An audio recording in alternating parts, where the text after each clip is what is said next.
They said it was just a family meeting, but when I stepped into the house I grew up in, everything felt wrong. The curtains were drawn, the air too still. My mother stood near the fireplace, dressed like she was hosting a benefit gala.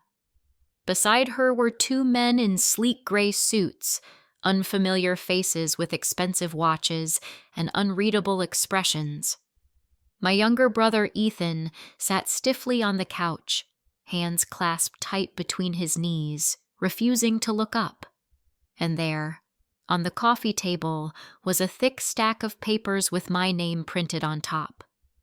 "Just sign it," my mother said smoothly, like she was asking me to pass the salt. "Let's not make this harder than it needs to be."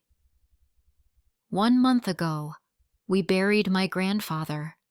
He left everything to me, his company, his home, his entire estate. And now the people I used to call family were trying to take it back.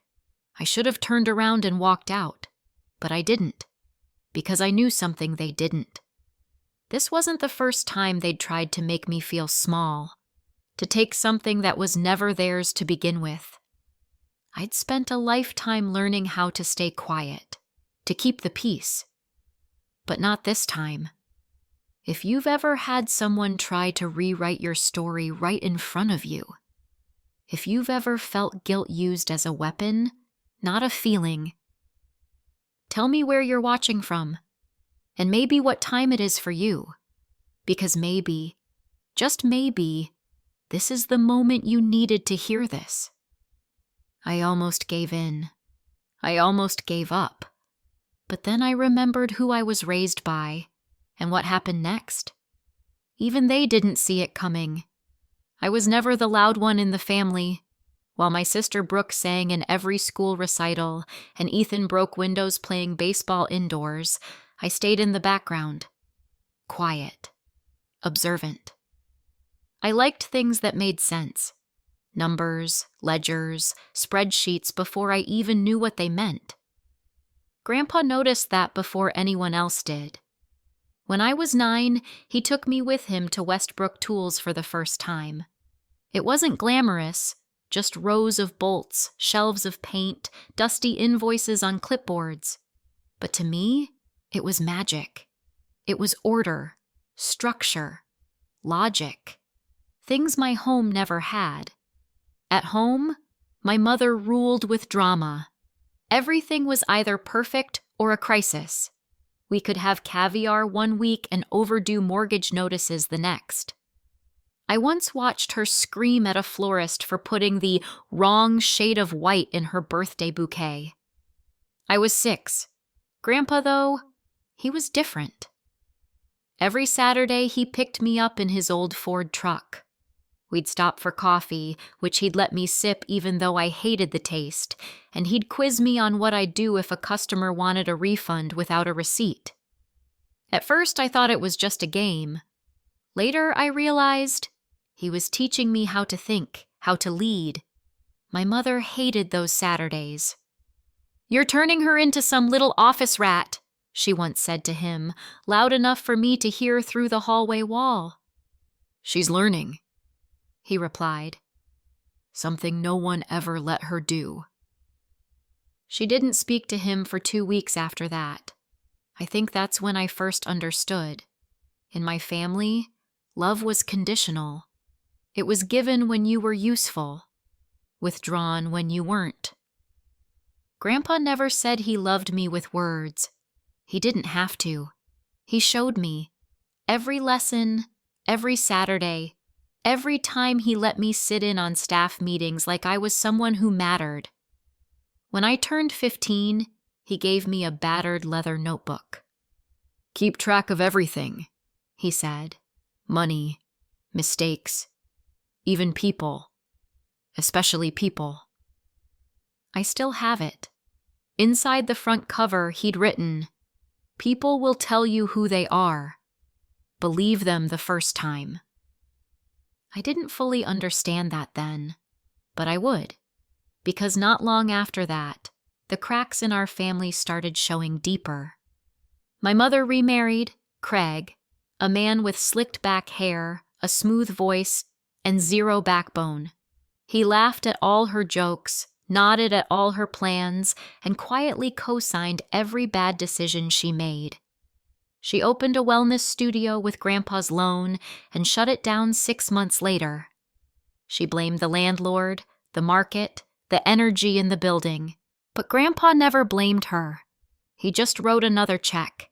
And another, and another. By the time I left for college, our house had been remortgaged twice. Brooke had dropped out of cosmetology school and was working part-time at a boutique. Ethan was only 13 but already retreating into video games and closed doors. I got into Northwestern on partial scholarship, majoring in finance. Grandpa offered to cover the rest. My mother stepped in, said Ethan needed braces and Brooke needed emotional support after a bad breakup. The money disappeared.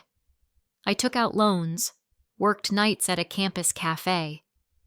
Grandpa sent me cash and greeting cards, never large amounts, but enough to cover books, rent, groceries. Every time he'd include a note, "Don't tell your mother, you're doing great." Back then, I thought the hardest part of growing up was just surviving. I didn't know the hardest part would come after he died, and I was forced to protect the very legacy they never cared to earn. I was 27 when Grandpa got sick. At first, it was little things, missing appointments, forgetting where he parked. But the diagnosis came fast and hard. Congestive heart failure. They said we might have months, maybe less. My mother's grief lasted exactly one dinner. After that, she started asking questions. How many properties does he own exactly? Do you think he still has that investment account with Blue Horizon Bank? And then, more direct. Has he said anything to you about the will? I shook my head. Not because I wanted to lie, but because at that point, I didn't know anything for sure. The truth came one rainy Thursday evening. I had come to visit him straight from work, still in heels, my blazer soaked through. He was sitting by the fireplace with a mug of tea and that notebook, his notebook, in his lap. The same one he gave me when I was 15, now cracked with age and swollen with folded receipts, letters, notes. "You're still writing in it?" I asked. He looked up, eyes clearer than I'd seen in weeks.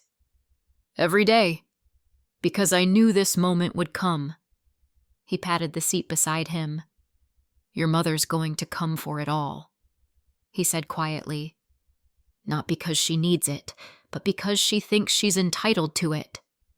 I wanted to protest, but I couldn't, because deep down, I knew he was right.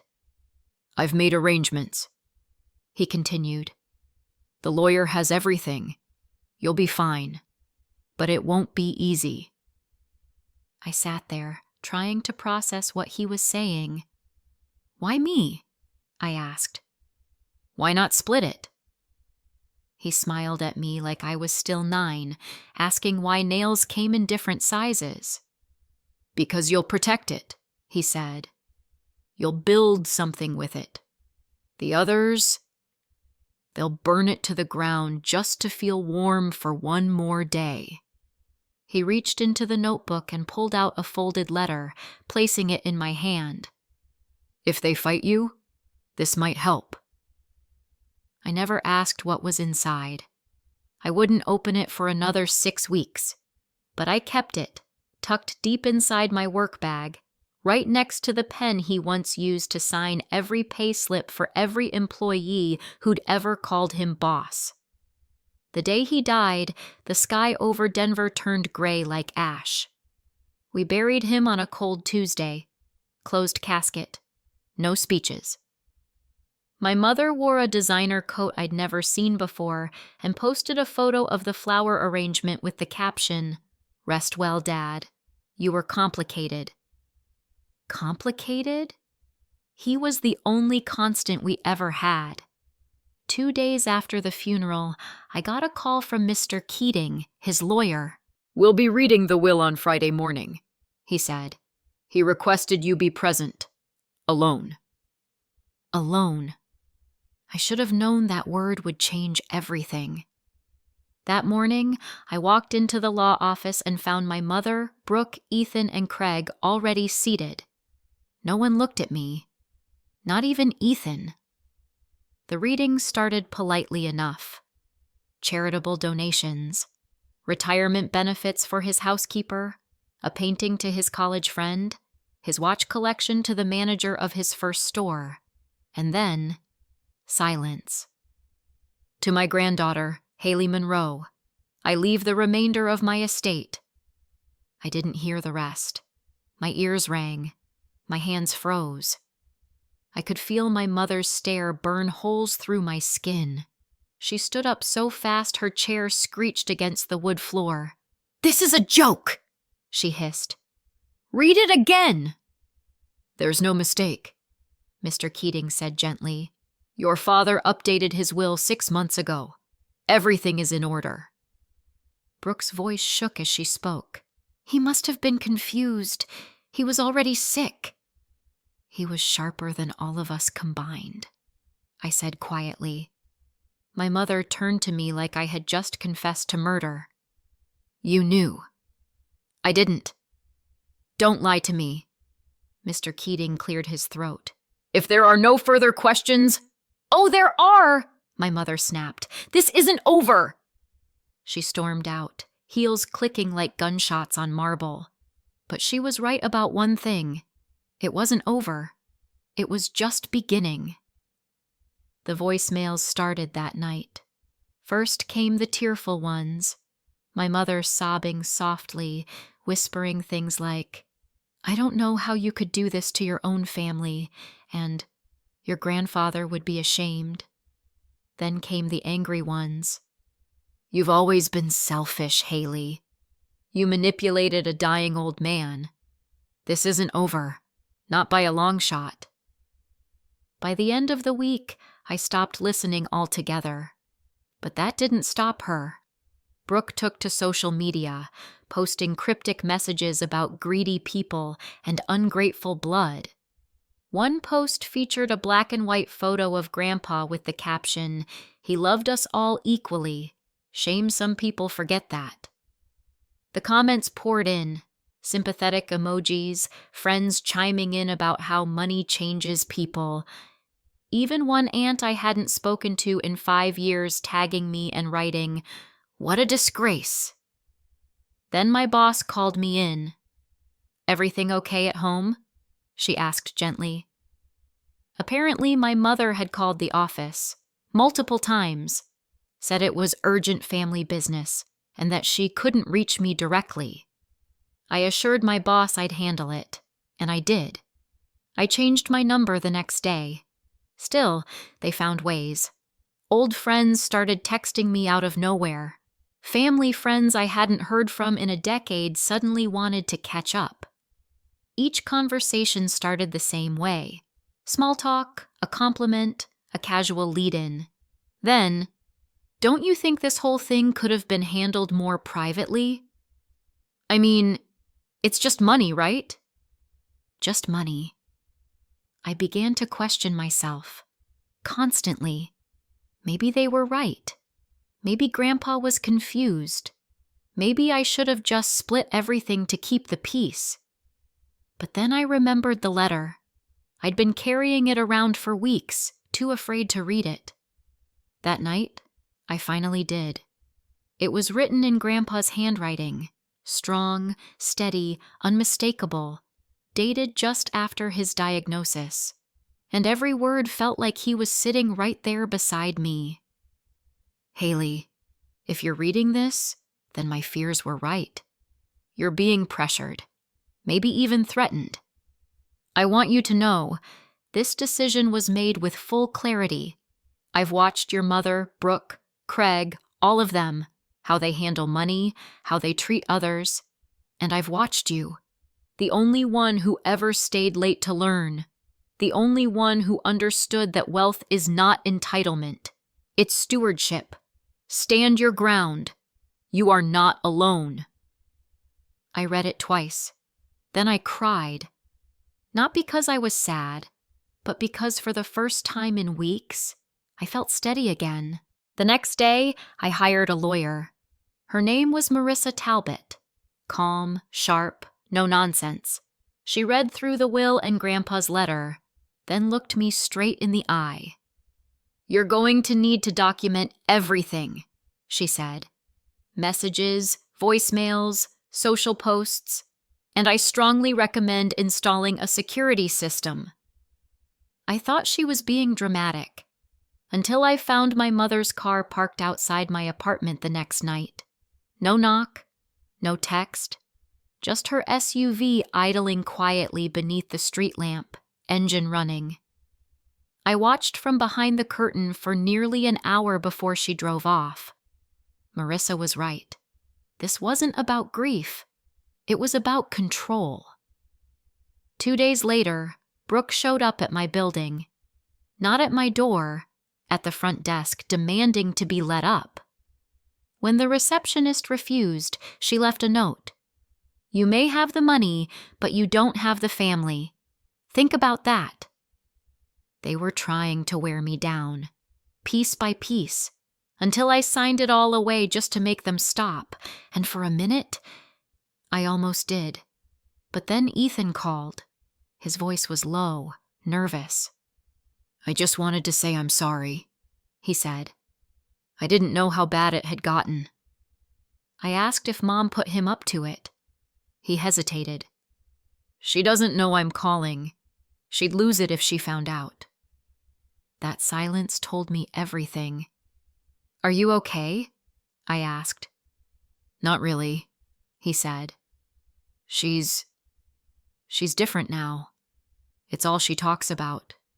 The house, the money, you."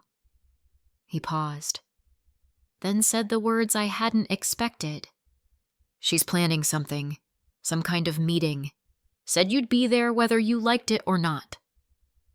My stomach sank, because I already knew the message was coming. And sure enough, 2 hours later, it arrived. A text from my mother. "Family gathering, Sunday at 3. Don't be late. We'll resolve this. Finally." No question mark, no invitation. Just a command. And I knew.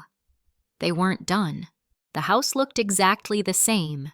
Same front door, same chipped welcome mat, same porch swing that never quite stopped squeaking. But when I stepped inside, nothing felt familiar. My mother stood at the far end of the living room, a glass of wine in one hand and a practiced smile on her face.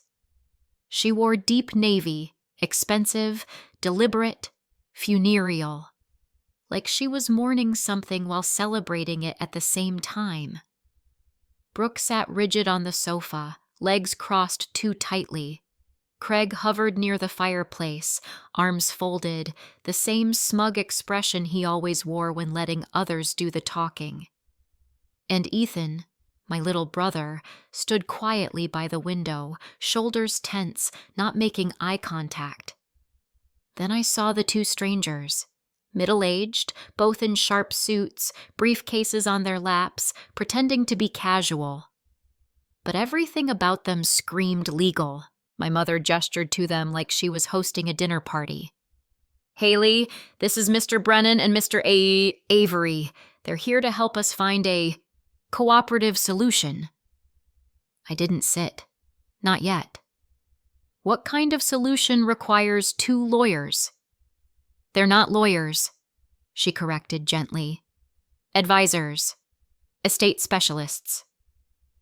I looked at the papers spread neatly across the coffee table. Contracts. Signatures already flagged with yellow stickers. "You expect me to sign something today?" "Not expect," Brooke chimed in. "Hope." My mother exhaled deeply, placing her wine glass down with exaggerated calm. "Sweetheart, this has gotten out of hand. You were never meant to carry all this on your own. Grandpa would have wanted all of us to benefit. This is just Realigning things. I sat down slowly, placing my leather folder on my lap. What's in the documents? Mr. Brennan spoke first. Calm, rehearsed. A redistribution. You'll retain a portion of the estate, a generous one. The company holdings and real estate assets would shift to your mother, who has more experience with managing family matters. Craig smirked at the word experience, then muttered under his breath, She'll never respect you. You know that, right? I didn't look at him. I didn't have to. He wasn't talking to me. He was talking to himself. And if I refuse? My mother's smile didn't falter, but her eyes turned cold. Then we'll be forced to contest the will, based on undue influence. You spent a lot of time alone with him during his final months. That can be concerning.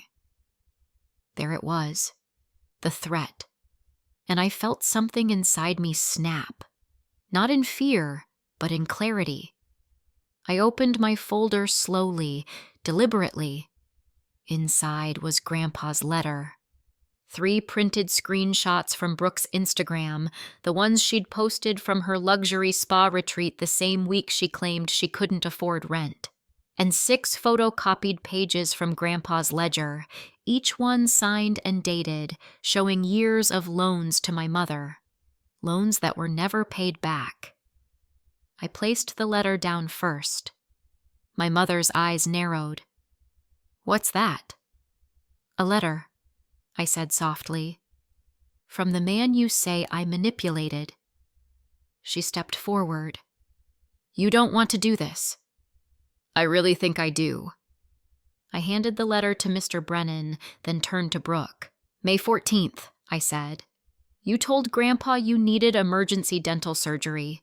$20,000. She blinked. I pulled out the screenshot. Her on a yacht, drink in hand, captioned, Healing in the Bahamas. I slid it across the table. Craig moved to speak again, perhaps to defend himself, but I held up a hand. June 3rd, I continued. You said the mortgage was behind. Grandpa wired you $15,000. I pulled out another screenshot, Craig holding golf clubs in a country club parking lot. Want me to keep going? Mr.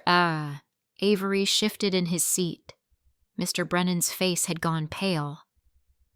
You came here to intimidate me, I said, voice steady. You brought documents and fake kindness and thought I'd roll over. But what you forgot is, he chose me.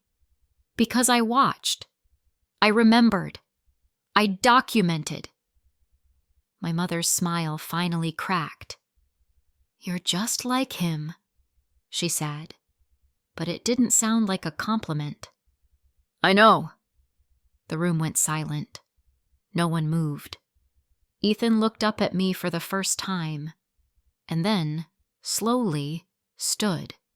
He crossed the room and stood behind my chair. I'm with her, he said.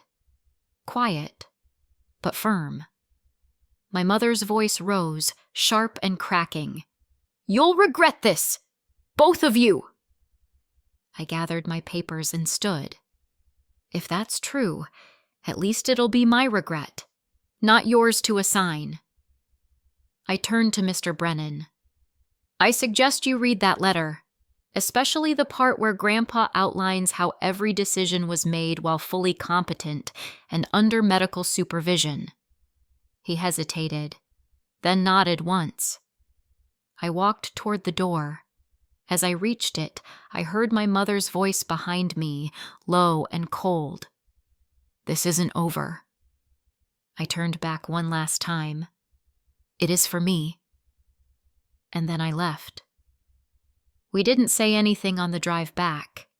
Ethan sat in the passenger seat, staring straight ahead, shoulders curled in like he was trying to disappear into himself. I kept both hands on the wheel, knuckles white. My phone buzzed twice. Then again. I didn't look. I pulled into the parking garage of my apartment building and parked. Neither of us moved. "You don't have to stay," he said finally, voice hollow. I turned toward him. "Do you want to go back there?" He didn't answer, just shook his head. "Then you're staying." That night, I pulled the guest sheets from the hallway closet and made up the pull-out couch. He didn't say much, just a quiet thanks before curling up with a blanket pulled tight to his chin, eyes fixed on the ceiling like he couldn't blink away what he'd seen that day. I sat in the kitchen long after he fell asleep, scrolling through messages I hadn't dared to check earlier. 12 missed calls from my mother, 3 from Brooke, 1 from Craig, simply reading, "You think this is a win?" I stared at it for a second, then deleted it. He never did know how to stand alone. I blocked them all. The next morning, I called Marissa. She listened without interrupting as I described everything, the lawyers, the documents, the veiled threats. When I finished, she was quiet for a moment. "They thought you'd come alone." "I almost did." "Good thing you didn't." Marissa walked him through his rights, what to do if they showed up again, what language to avoid in texts. She offered to draft a letter formally requesting no further contact until legal matters were settled. After reviewing the documents, screenshots, and Grandpa's letter, she looked up and said with quiet certainty, "They'd lose. Every time." I felt my lungs finally expand, not because I needed revenge, but because I needed clarity. We set up a meeting for the following day. Ethan came with me. He didn't want to at first, but when I told him she might try to use him again, his silence, his presence, his guilt, he understood. When we left her office, Ethan turned to me on the sidewalk. "I don't get it," he said. "Why are they like this?" I didn't have an answer, not one that would make sense to him. "They were never taught where enough ends," I said quietly. "They only know want. And when you take away the thing they want, they act like you stole it." Later that week, I found a note slid under my apartment door. My mother's handwriting. "You're tearing this family apart. Hope the money keeps you warm." I folded the paper once and dropped it in the trash. Ethan never asked to see it. Instead, he helped me cook dinner that night. Nothing fancy, just pasta and garlic bread. And we sat on the couch with the news playing in the background. Halfway through the meal, he looked up and asked, "Are you really going to keep the company?" I nodded. "Not just keep it," I said. "Grow it." He smiled for the first time in days. "You think I could help?" I looked at him, really looked, at the kid who used to follow me around the backyard with a plastic wrench, the one who never fit into Brooke's perfect selfies or Craig's world of cigars and empty praise. "I think you'd be great at it," I said, "if you're willing to learn." That night, he asked me if he could use the desk in the corner to start researching sustainable materials. "I remember Grandpa saying we needed to go green before the big chains did." I nodded, trying to hide the swell in my throat. He remembered. The next day, I met with Mr. Keating, Grandpa's lawyer, and asked to formally transfer company control into my name. He handed me a thick folder. "I've been waiting for you to make it official," he said. There was no ceremony. No dramatic signature moment. Just a name written in black ink on a line Grandpa left blank for me. Afterward, I stood alone in his old office at Westbrook Tools' main branch. The light was dim. The air smelled faintly of cedar and oil. His chair still creaked the same way when I sat down. The same window overlooked the same street he'd stared at for 40 years. And on the bookshelf behind the desk, I found his plaque. Legacy isn't what you leave behind. It's who you prepare to carry it. I whispered the words out loud. For the first time since the funeral, I didn't cry, because I wasn't mourning anymore. I was beginning. Spring came late that year. It was almost April before Denver finally shook off the gray. The first time the trees outside my window started to bloom again, I stood at the kitchen sink for 10 minutes, just watching petals drift past like confetti.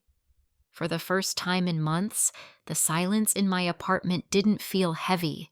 It felt earned. Ethan had just wrapped his first official quarter as a business intern at Westbrook Tools. He still made mistakes, too many tabs open, forgot to mute during Zoom meetings, but he asked questions, showed up early, stayed late. He wasn't the kid who used to flinch every time someone raised their voice anymore. He was becoming someone Grandpa would have been proud of. So was the company. We launched a new pilot line of eco-friendly materials in 1 store, then 2, then 5. The team, most of whom had worked under Grandpa, were hesitant at first. But when the numbers came in, they rallied fast. I'd never run a company before, but I'd spent my entire childhood watching someone who did. And apparently, I'd been learning the whole time. I never responded to the messages from my mother after that night. At first, she kept trying. Emails, letters, even a voicemail from a new number saying, "I hope you're enjoying the empire you stole." But then, silence. 6 weeks passed. Then Brooke showed up at my office. She didn't come in screaming. No dramatic accusations. She just stood in the lobby with a coffee in one hand and her other hand shaking. I took her into the conference room and shut the door. For a minute, she didn't say anything. Then she whispered, "I didn't know she lied to us." Her mascara was already smudging. "I believed every word. About you. About Grandpa.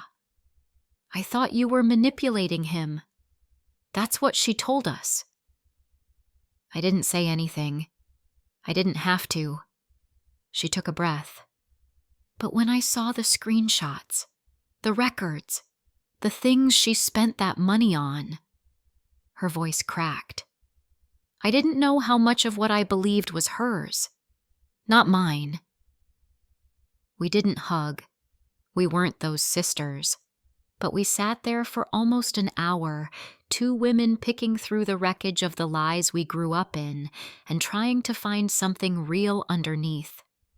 When she left, she said, "I don't want money. I just want peace." For the first time, I believed her. That night, I got an email. It was from my mother. Subject line, "No lawyers, just me." There was no preamble, no manipulation, just one paragraph. "I don't expect you to forgive me. I barely forgive myself. But I see now what I refuse to accept, that he left everything to you for a reason. Maybe because you were the only one who never asked. If you ever want to talk, I'm here. I miss my kids. I miss what we were before the money." I stared at the screen for a long time. I didn't write back. Not yet. But I didn't delete it either. Ethan graduated with honors the following spring. He asked me if he could stay on at the company full-time. Not as my brother, but as a team member. He wanted to build something. "Not for Grandpa," he said. "For me." So I made him earn it.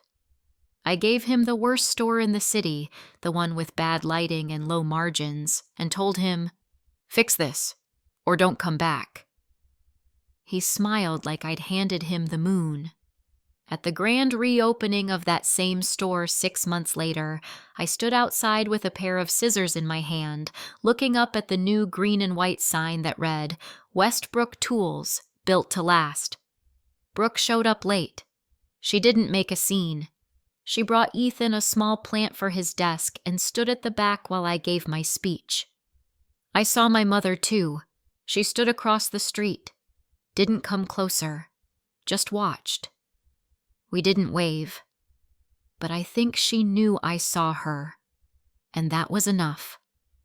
Later that night, back in Grandpa's old office, I sat alone.